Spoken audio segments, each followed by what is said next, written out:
Um assunto que chamou a atenção essa semana foi o caso de uma cantora que teria respondido a um fã com frases que humilhavam professores. Além disso, um aluno do ensino médio de Ceilândia, perto de Brasília, deu de presente à professora um pacote de palha de aço embrulhado para presente. A professora é negra. Esses são apenas alguns dos casos em que professores passam por constrangimento dentro e fora da sala de aula. Para falar sobre esse assunto com a gente, convidamos o coordenador de cursos de licenciatura de Educação à Distância da Unicesumar, Gustavo Pisano. Tudo bem, Gustavo? Tudo ótimo, obrigado pelo convite. Eu que agradeço você vir aqui falar com a gente. Gustavo, assim, pra gente que é professor, assistir a esses episódios é muito triste, né?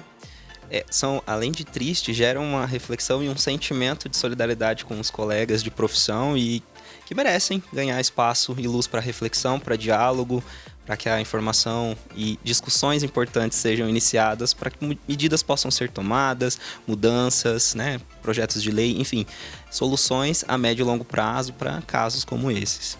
E assim, né, é uma coisa que as pessoas talvez se esqueçam, mas todo mundo que sabe ler e escrever hoje, bem ou mal, passou por um professor, né? Exatamente, né? É evidente aí, latente também a necessidade de um professor para conduzir, mediar processos de ensino e aprendizagem dentro do ambiente escolar e para além do ambiente escolar.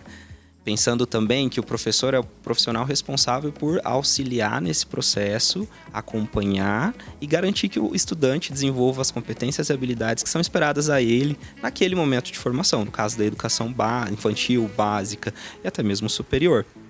Mas existe sim uma preocupação muito grande e gigante em relação à violência, discriminação, processos que merecem também atenção e que são frequentes. Penso que a formação em educação nos direciona para um contexto de intermédio de situações de aprendizagem, mediação do processo formativo.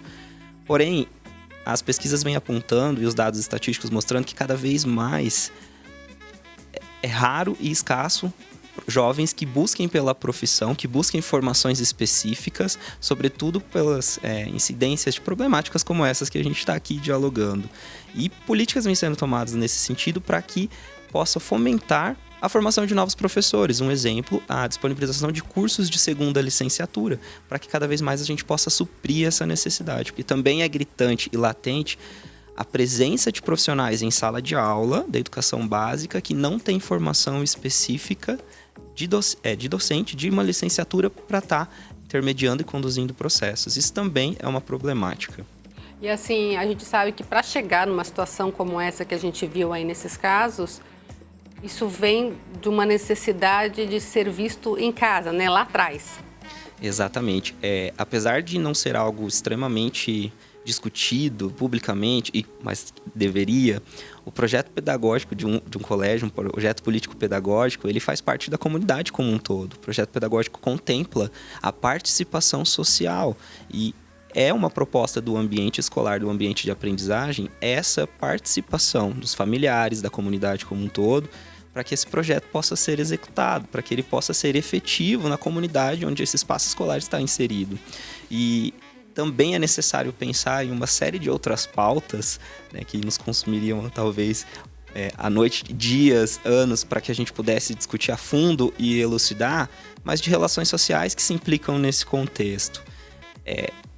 Também não é novidade a questão do machismo enraizado, do preconceito, e o ambiente escolar acaba reproduzindo todas essas questões sociais que são observadas e presentes em outros contextos, em outros locais. Então o ambiente escolar ele vai trazer para a luz da formação desses indivíduos situações como essas.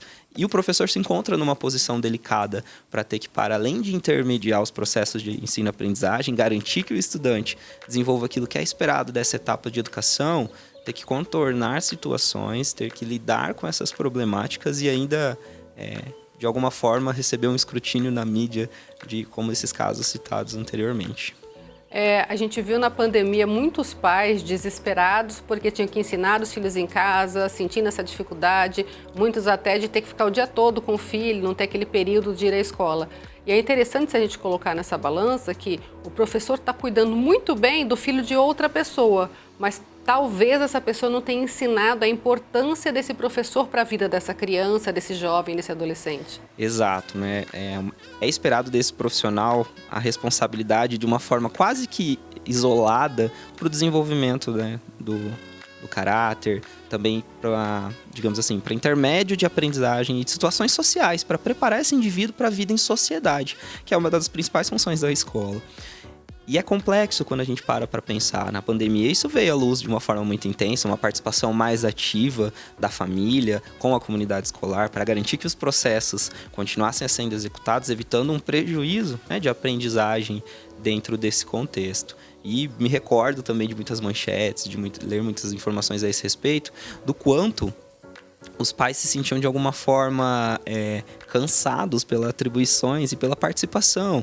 Em alguns momentos de ter que buscar, fazer a relação com o colégio para entrega de materiais, de atividades, o próprio livro didático, ou mesmo de ter uma participação junto aos professores por meio de WhatsApp, redes sociais, para garantir que as informações alcançassem todas as famílias e, consequentemente, todos os estudantes. Então, traz à luz uma questão que precisa ser discutida sobre a participação efetiva dos pais. E claro que a gente compreende que existem casos também em que a alienação parental é um ponto significativo a ganhar espaço para discussão. Mas é necessário cada vez mais falar, conscientizar e buscar por esses exemplos partindo de casa, né? Entendendo que é um processo conjunto, que a escola não é responsável sozinha. A formação ela deve acontecer em todas as esferas, né, da sociedade, compreendendo dentro de casa, compreendendo o lar, o seio familiar como um dos principais agentes também de ensino, de ajuste e também de diálogo saudável e positivo. Até porque a gente tem vários exemplos de professores assim que foram grandes inspirações na nossa vida, né? Então, só por isso as pessoas já deveriam estar atentas.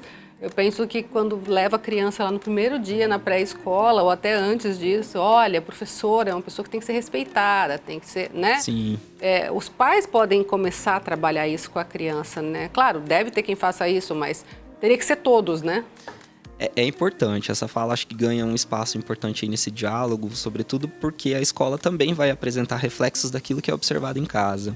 Então, uma clareza, uma objetividade, uma linguagem adequada, uma orientação inicial, ela é necessária, né? É preciso estabelecer conexões e gerar significado para o filho, nesse caso o estudante, né? Eu preciso deixar claro o motivo da entrada no ambiente escolar, a obrigatoriedade, a forma de conduta, o que precisa ser desenvolvido, o que não pode acontecer. Essas orientações elas precisam estar enraizadas em todas as esferas, né, das relações sociais, seja no seio familiar, seja dentro da comunidade escolar, seja no próprio bairro, na igreja, enfim, onde quer que essa família, esse estudante esteja inserido, né, em diferentes momentos.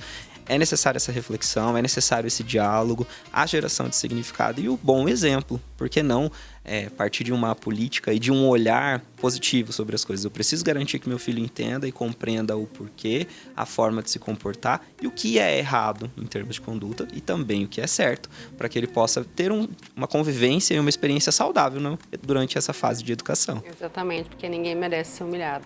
Né? Complexo, muito menos o professor. Muito menos um professor que tem uma bagagem e uma responsabilidade gigantesca, né? Com certeza. Muito obrigada, viu, pela sua participação aqui com a gente.